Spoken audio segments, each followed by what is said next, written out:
perles d'histoire. Le premier jour de chaque mois, découvrez une nouvelle petite histoire de la grande histoire. Présenté par Gabriel Massé. Bonjour à tous, le récit que je m'apprête à vous conter est bien plus qu'un simple épisode de l'histoire, c'est une leçon à la fois de solidarité et de courage.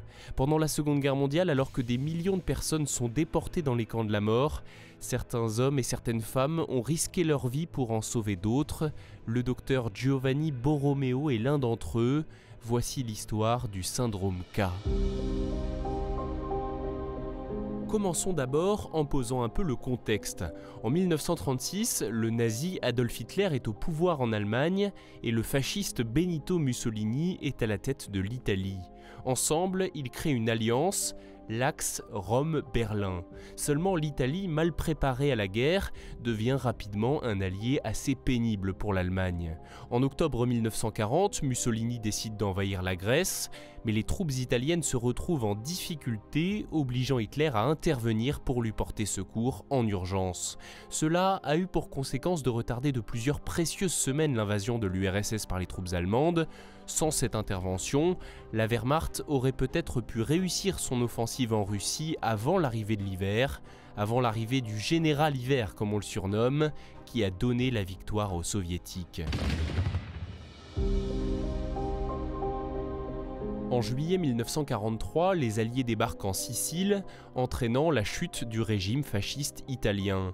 Le roi Victor Emmanuel III fait arrêter Benito Mussolini. En représailles, l'Allemagne nazie envahit alors avec succès l'Italie, en fait un état fantoche, libère et remet le leader fasciste à sa tête. Les Allemands occupent alors le pays. Si auparavant des lois raciales avaient entraîné une certaine discrimination vis-à-vis des Juifs et des Tziganes, les assassinats et les déportations massives commencent véritablement à ce moment-là. Parmi les personnes recherchées, traquées, il y a tous ceux que les nazis considèrent comme inférieurs ou dangereux, dont les Juifs et les Tziganes, mais aussi les handicapés, les communistes, les antifascistes ou encore les Polonais. Le 16 octobre 1943, c'est la rafle du ghetto de Rome. Plus de 1200 personnes sont déportées. Ceux qui ont réussi à y échapper cherchent des lieux où se cacher. Heureusement, il y a la planque à Patrick. Dans l'hôpital Fatebenè Fratelli, situé sur l'île Tibérine au cœur de la capitale italienne, un service est alors submergé de patients atteints d'une étrange maladie, le syndrome K. Cette nouvelle maladie est inconnue et hautement contagieuse d'après le docteur Giovanni Borromeo, médecin-chef de l'hôpital. C'est en tout cas ce qu'il a assuré aux soldats allemands venus perquisitionner les lieux fin octobre 1943.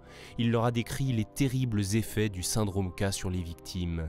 En réalité, vous l'aurez compris, il s'agit d'un courageux mensonge pour protéger des réfugiés, et ça fonctionne.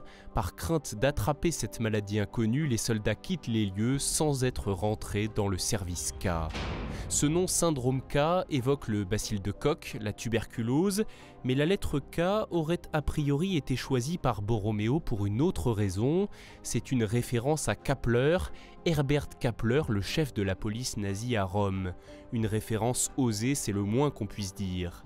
Dans l'hôpital, les autres médecins et une grande partie du personnel sont au courant de ce stratagème, risquant leur vie tout autant que Giovanni Borromeo. Oh, tout de même, hein. Ça c'est fort. Hein. Cela a été possible puisqu'il s'agissait d'un hôpital privé tenu par des moines catholiques et qui, grâce à un accord entre l'Église et le régime fasciste, n'était pas soumis aux réglementations de l'État. C'est ainsi qu'il a pu devenir un centre de résistance. Un truc tellement secret, c'est bien qu'il ait de la résistance. On a souvent reproché à l'Église d'avoir fermé les yeux sur des atrocités commises pendant cette période. Cette histoire montre d'elle un autre visage.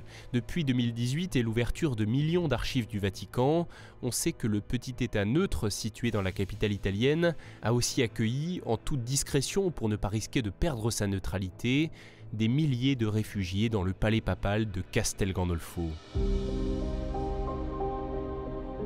Autour de l'île Tibérine, l'expression syndrome K devient un nom de code pour désigner toutes les personnes cachées dans l'hôpital Fatebenè Fratelli. Et le service K a été rempli de faux malades jusqu'à la libération de Rome en juin 1944.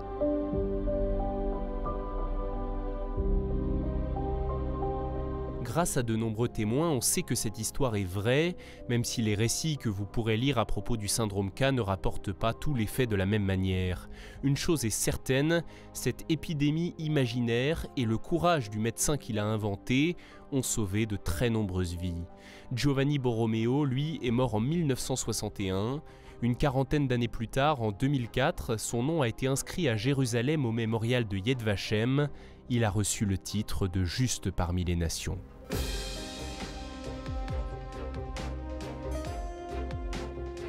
Merci d'avoir écouté cet épisode, j'espère qu'il vous a intéressé. Si c'est le cas, n'hésitez pas à partager ce podcast à tous les passionnés d'histoire que vous connaissez et à vous abonner bien sûr si ce n'est pas déjà fait. Allez, on se donne rendez-vous le mois prochain pour un nouveau récit passionnant.